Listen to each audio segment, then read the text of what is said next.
I adjusted the hem of my black cocktail dress, smoothing out invisible wrinkles as I stood in the corner of the grand ballroom at the Westbrook Hotel.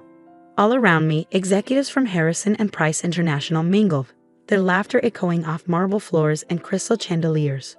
20 years I'd attended this annual company gala, but tonight was different.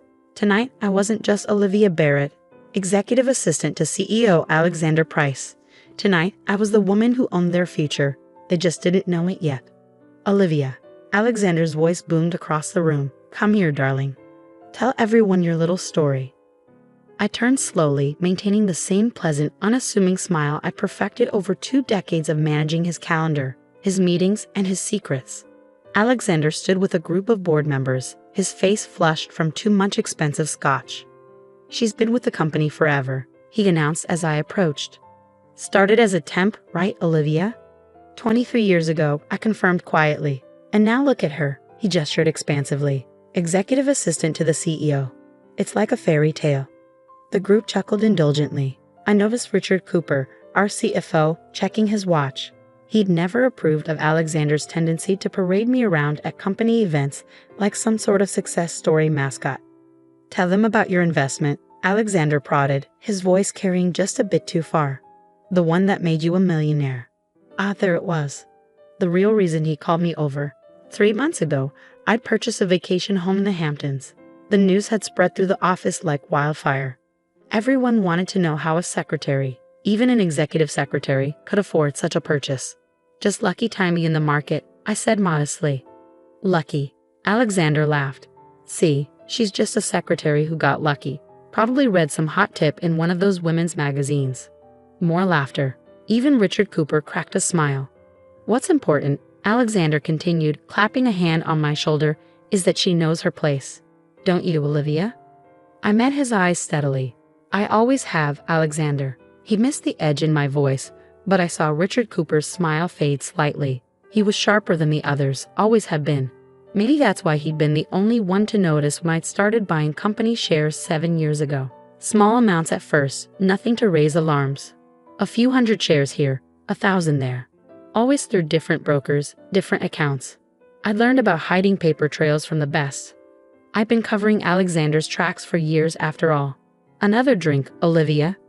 Alexander offered, already turning away, dismissing me from his little court. No thank you, I replied. I should check on the catering. He waved me off, already launching into another story. I retreated to my corner, pulling out my phone. A message from my broker glowed on the screen. Final transfer complete. Congratulations, Ms. Barrett. You now own 51% of Harrison and Price International. I allowed myself a small smile. 7 years of careful planning. 7 years of reinvesting every penny, leveraging every bit of market intelligence I'd gleaned from typing Alexander's emails, sitting in on his calls, organizing his meetings. The same access he'd taken for granted had given me everything I needed to build my position. Quite a party, a quiet voice said beside me. I turned to find Margaret Wells, our head of legal, studying me with curious eyes. You seem deep in thought. Just tired, I replied. It's been a long week. She nodded slowly. I imagine it has. Especially with the Peterson merger falling apart. I kept my face carefully neutral. The Peterson deal had been Alexander's pet project for months. What no one knew was that I'd been the one to quietly tip off Peterson's board about Alexander's plans to strip their assets and lay off their entire research division. These things happen, I said mildly. Margaret's eyes narrowed slightly. She'd always been too perceptive for her own good. You know, Olivia, I've been reviewing some interesting trading patterns lately. Large blocks of shares being bought through various shells and holding companies. Very sophisticated stuff. I met her gaze calmly. Sounds fascinating. It is, she agreed. Almost as fascinating as how a secretary managed to buy a $3 million beach house. Before I could respond, a commotion near the entrance drew our attention. Janet Chin, head of our Asian operations, was arriving late, and she wasn't alone. With her was Marcus Peterson himself, CEO of Peterson Technologies. Alexander's face went pale. He started pushing through the crowd toward them. But Marcus held up a hand. Don't bother, Alexander, he called out, his voice carrying across the suddenly quiet ballroom. I'm not here to talk to you. I'm here to meet the person who really controls Harrison and Price now. Every head in the room turned, looking for some unknown power player. I felt Margaret stiffen beside me as realization dawned in her eyes. "It's you, isn't it?" she whispered. I handed her my empty champagne glass. "Excuse me," I said softly. "I believe I have a meeting to attend." As I walked across that ballroom floor, 2 decades of being underestimated, overlooked, and condescended to fell away with each step. The whispers started as people began to understand what was happening. By the time I reached Marcus Peterson, Alexander's face had moved past pale and straight into gray. "Ms. Barrett," Marcus said warmly, extending his hand. "Thank you for warning us about the hostile takeover attempt. I believe we have much to discuss about a more equitable merger arrangement." "My pleasure," I replied, shaking his hand. "Shall we use the private dining room?" I had it prepared just in case. Alexander found his voice then. What is this? Olivia, what are you doing?" I turned to face him, dropping the deferential mask I'd worn for so long. "Taking my place, Alexander, just like you always said I should." The room erupted in chaos. Board members pulled out phones, frantically calling lawyers and brokers. Richard Cooper slumped against the bar, looking like he might be sick. And Alexander just stared at me like he was seeing me for the first time. In a way, he was. Margaret appeared at my elbow, her legal mind already racing ahead. "The quarterly board meeting is next week," she said quietly. "I assume you'll want to make some changes to the voting structure." I nodded. "Among other things, I think it's time Harrison and Price had some fresh perspectives in leadership." And Alexander? I glanced at my longtime boss, still frozen in shock. "I believe he's overdue for retirement. Don't worry, I'll write him a lovely recommendation letter. After all, I've been writing all his other correspondence for years." Marcus Peterson chuckled beside me. "Shall we discuss that merger?" "Of course," I said, gesturing toward the private dining room. "After you." As we walked away, I heard Alexander's voice, small and confused. But she's just the secretary." I paused at the dining room door, looking back at him one last time. "No, Alexander, I was never just a secretary. You just never bothered to look past the title." The door closed behind us with a soft click, leaving the chaos of the ballroom behind. 23 years of playing the perfect assistant, and in one night, everything had changed. Well, not everything. I still had to order the catering for next week's board meeting, but this time, I'd be sitting at the head of the table. As I took my seat across from Marcus Peterson, I pulled out my phone and sent one final message to my broker: "Begin phase 2. The real work was just beginning. After all, I hadn't spent 7 years building my position just to maintain the status quo. Harrison and Price was about to undergo some major changes. And this time, I wouldn't be taking the minutes. I'd be calling the shots. The morning after the gala, I arrived at Harrison and Price's headquarters at exactly 7:00 a.m., just as I had for the past 23 years. The security guard did a double take when I stepped out of a chauffeur-driven Mercedes instead of my usual modest sit-in. "Morning, Ms. Barrett," he stammered, quickly opening the door. Ma'am. Olivia is still fine, George," I said kindly. After all, he'd been the one who'd always saved me a parking spot close to the building on late nights when I was the last to leave, long after Alexander had gone home. The lobby was already buzzing with nervous energy. News travels fast in corporate America, and the events of last night's gala had spread like wildfire. Junior executives huddled in corners, whispering behind coffee cups. Administrative assistants traded wide-eyed looks as I passed. I walked to the executive elevator, the one I'd never been allowed to use despite managing the access list for 2 decades. As the doors closed, I caught my reflection in the polished steel. Same elegant blazer and pencil skirt I always wore, but today they were Chanel instead of department store brands. Small changes, just enough to signal that the rules had shifted. Alexander's office, my office now, was dark when I arrived. His secretary Janet's desk was empty too. On any other Monday, I'd be at my old desk outside, preparing his schedule, screening his calls, making his coffee just the way he liked it. Instead, I used my key, the one he never knew I had, to unlock his door. The room still smelled of his cologne and stale cigar smoke. I walked to his desk, running my fingers along the polished mahogany. How many times had I stood here, taking notes while he held court? My phone buzzed. A message from Marcus Peterson.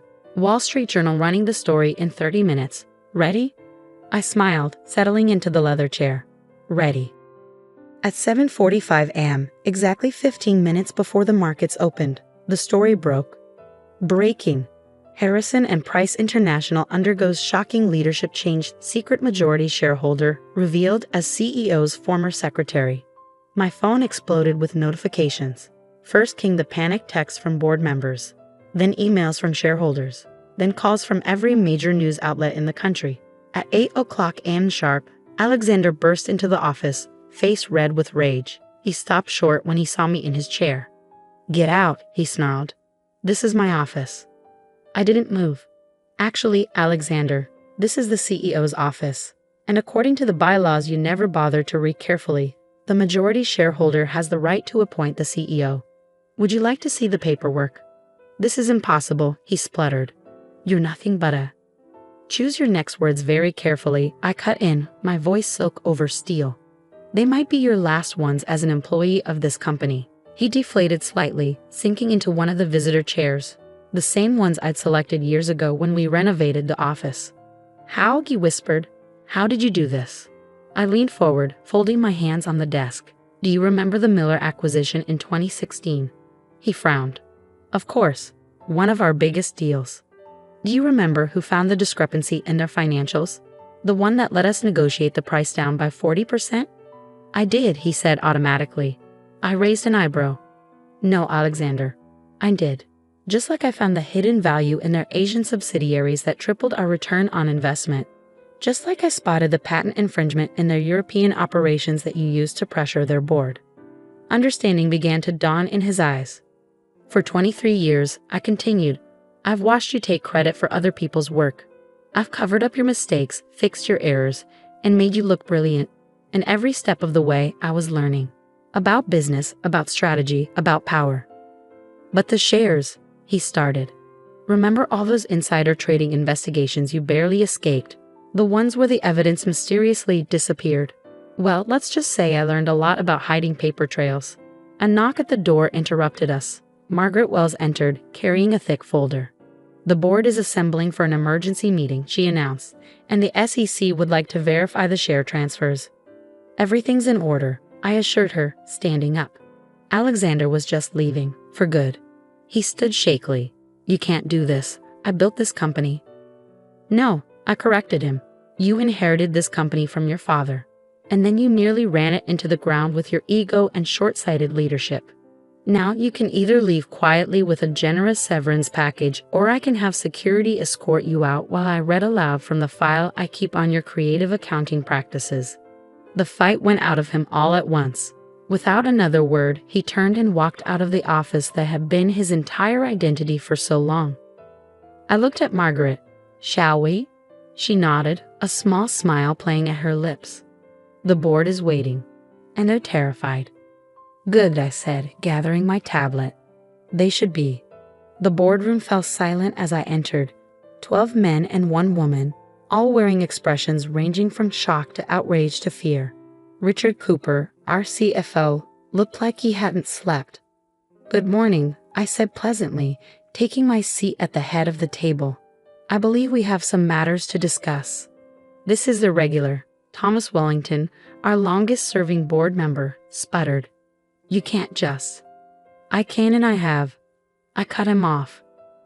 "Now we can waste time arguing about it, or we can discuss the Peterson merger and our new direction for the Asian markets. Your choice." Richard Cooper cleared his throat. "I've reviewed the share transfers. They're legitimate. Ms. Barrett has been accumulating her position for years, all through legal channels." "Thank you, Richard," I said. "Now let's talk about the future. I've prepared a detailed presentation on our 5-year strategy." I pulled up the first slide, a comprehensive analysis of our market position that I'd spent years developing while sitting quietly in the corner of these same board meetings, officially just there to take notes. For the next 2 hours, I laid out my vision: expansion into emerging markets, investment in sustainable technologies, a complete overhaul of our corporate culture. By the time I finished, even Thomas Wellington had stopped protesting and started taking notes. "One more thing," I said as the meeting wound down. "Effective immediately, we're implementing a company-wide policy review. Pay equity, promotion practices, harassment policies. Everything. Margaret will be heading up the task force. That could be expensive, Richard cautioned. So is losing talent because we're stuck in the 1950s, I countered. Speaking of which, Janet Anderson from the mailroom has a master's in supply chain management. Promote her to operations immediately and find out who else we've been overlooking. As the board filed out, Margaret stayed behind. The Wall Street Journal wants an interview, she said, and Forbes is already talking about featuring you in their next issue. I shook my head. First things first, get me the personnel files for every administrative assistant, secretary, and support staff member in the company. I want to know who else has been hiding their light under a bushel. She smiled. Already done. There's a data analyst in accounting who's been working as a clerk for 3 years. PhD from MIT, and a former management consultant working in reception because she needed flexible hours for her kids. Promote them both, I said. And Margaret? Thank you for keeping my secret all these months. She shrugged. I knew something was coming when I traced those share purchases. I just didn't know what. Besides, it's about time someone shook up the boys' club. By the end of the week, Harrison and Price was transformed. Alexander's old guard was gone, replaced by a diverse team of leaders chosen for talent rather than connections. The Peterson merger was proceeding smoothly, with both companies' stock prices soaring. And me? I kept my old assistant's desk outside the CEO's office. Not to work at it, but as a reminder. Every morning when I walked past it, I thought about all the other just secretaries out there, watching and waiting for their moment. The following Monday, I called my first all-company meeting. Standing at the podium, looking out at thousands of faces, I thought about that night at the gala when Alexander had told me to know my place. For too long, I began, this company has wasted its most valuable resource, its people. We've overlooked talent because it didn't come in the package we expected. We've dismissed wisdom because it came from the wrong desk.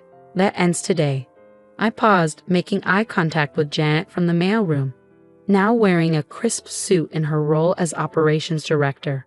From now on, there is no just anything a Harrison and Price. No just secretaries. No just clerks. No just assistants. There are only people, talented, ambitious, worthy people. And if anyone tells you to know your place, remember this. Your place is wherever your talent and hard work can take you. The applause was deafening. Later that evening, as I prepared to leave the office, I found a gift on my desk. It was my old nameplate from when I was Alexander's secretary, but someone had modified it. Under my name, in elegant script, were the words, "Never just anything." I placed it on my desk, right next to my CEO nameplate. A reminder that power doesn't always look like we expect it to. Sometimes it looks like a quiet woman sitting in the corner, taking notes, watching, waiting, and building an empire in silence. The next morning, the Wall Street Journal ran another story. Harrison and Price stock hits all-time high under new leadership.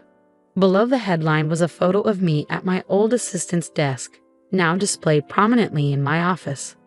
The caption read, Olivia Barrett, CEO, from taking notes to taking control. I smiled, remembering Alexander's words from the gala. Yes, I had gotten lucky, but luck had nothing to do with what came next. That was all strategy, patience, and the power of being underestimated. After all, I wasn't just a secretary who got lucky. I was a CEO who got smart. And this was only the beginning.